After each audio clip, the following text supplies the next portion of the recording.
নমস্কার বন্ধুরা, আমি মৌসুমি রান্নাঘরে আপনাদের স্বাগত। আজ আমি রান্না করব পনির পটল। কড়াইতে তেল গরম হয়ে গেছে, তাতে আমি পটলগুলো ভালোভাবে ভেজে নেব।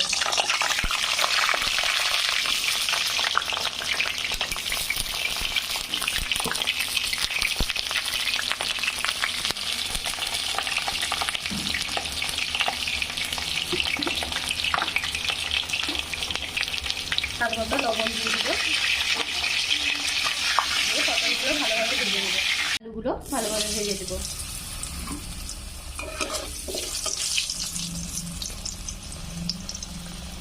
এখানে আমি বাড়িতেই অল্প কিছু দুধ থেকে পনির তৈরি করে নিয়েছি, সেগুলো ভালোভাবে ভেজে নেব।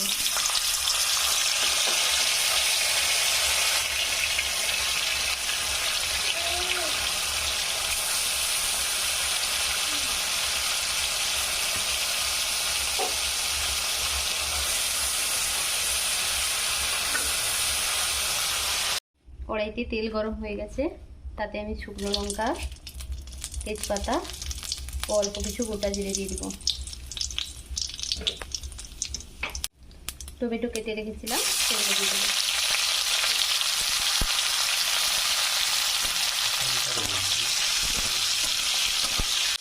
স্বাদ মতো নুন দিয়ে দিব, দিয়ে টমেটোগুলো ভালোভাবে ভেজে নেব। আদা বাটা দিয়ে দিব, ভালোভাবে কষিয়ে নেব। কয়েকটা কাঁচা লঙ্কা কেটে রেখেছিলাম, দিয়ে দিব। এখানে কাজু বাদাম বেটে রেখেছিলাম, দিয়ে দিব।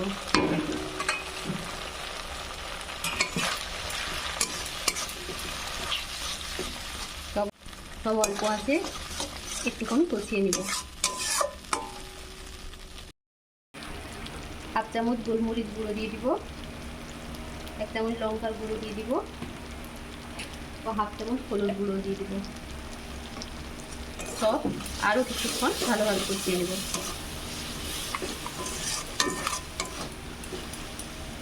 মশলা থেকে তেল ছেড়ে গেছে, এবার ভেজে রাখা পটল ও আলুগুলো দিয়ে দিব।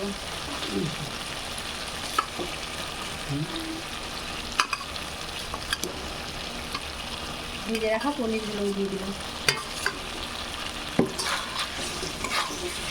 অল্প আছে, এভাবেই কিছুক্ষণ কষিয়ে নেব। পটল কষানো হয়ে গেছে, এবার জল দিয়ে দিব।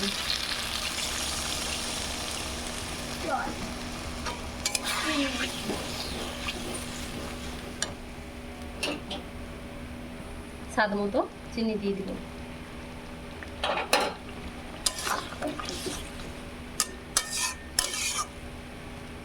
এবার কিছুক্ষণ ঢাকনা দিয়ে দিব। ঢাকনা খুলে দেখব।